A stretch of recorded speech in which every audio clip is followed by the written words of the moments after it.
Hello friends, today I'm going to teach you a very cool trick in Excel. Let's say you have to create serial number in a particular column. So what you do is you write 1, then you write 2, and then you select all of this, then you keep on dragging it till the number you want. Let's say I want till 30 and then you have to drag it till here. However, in Excel, in reality, you don't need to do in this particular way, and there is a very cool shortcut way to do it. That formula is called as sequence. SEQUENCE. Let's open the bracket and see how it works. So how many rows do we want? So we want 30 rows, similar to the example which we have created in column B. We just want this to be in one column. So I'm going to write 1.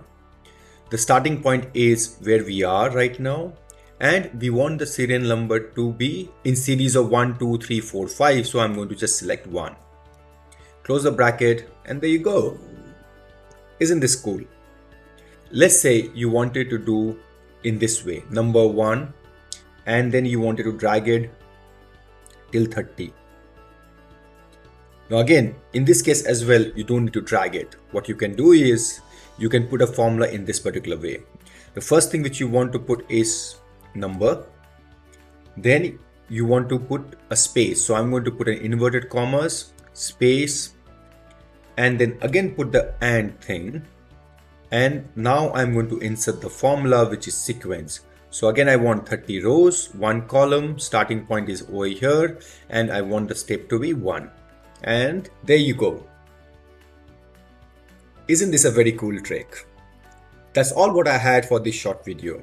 I hope you enjoyed this video.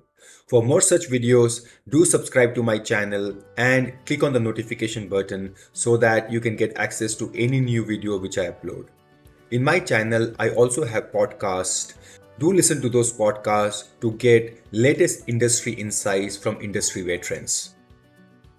Thank you so much for watching this particular video.